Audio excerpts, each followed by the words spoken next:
মানুষ যখন এখন বিভিন্ন তদবির নিয়ে আসে, যখন এটি চাপ অনুভব হয় না যে আসলে এটা করতে পারছি কিনা তা বুঝতে পারছি না, অথবা করতেই হয় তাদের চাপে, মানুষ মন খারাপ করে। আপনার ধরেন একজন প্রাইমারি শিক্ষক মানব একটা সঙ্গত কারণেই, মানবিক হোক যৌক্তিক হোক কারণে তার একটা বদলি প্রয়োজন।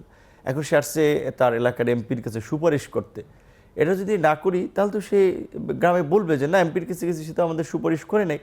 এখন যে এই নির্বাচনে ভোট দিতে সামনে তো এটা বলবে না তার কাছে কিছু করে নাই। এখন এটা আমরা করতে চাই না, এটা স্বাভাবিক প্রক্রিয়া হোক, কিন্তু বাস্তবতা হচ্ছে যে বাংলাদেশে কিন্তু এটা হচ্ছে। যেইটা যৌক্তিক এবং ন্যায়সঙ্গত মনে হয় সেই বিষয়টা তো আমাকে দেখতে হবে। আর যেটা অনৈতিক মনে হচ্ছে সেটা আমি কখনোই সুপারিশ করি না এবং সেটা করব না। তাতে আমার পপুলারিটি লস্ট হোক কিংবা জনসমর্থন তলানিতে যাক, মানুষ খারাপ ভাবুক, সেটা নিয়ে আমি কেয়ার করি না। আপনার যে বয়স হয়েছে রাজনৈতিক ক্যারিয়ারে, কখনো ভেবেছিলেন যে একদিন মন্ত্রী হয়ে যাবেন? না, ওইরকম আসলে মাথায় ছিল না। তবে রাজনীতির সাথে যুক্ত হবো এটা একটা আগ্রহ ছিল, প্ল্যানটা ছিল। প্রথমত ছোটবেলা থেকে স্বপ্ন দেখেছি ডাক্তার হব, ডাক্তার হয়ে সুবিধাবঞ্চিত এলাকার মানুষের সেবা করব।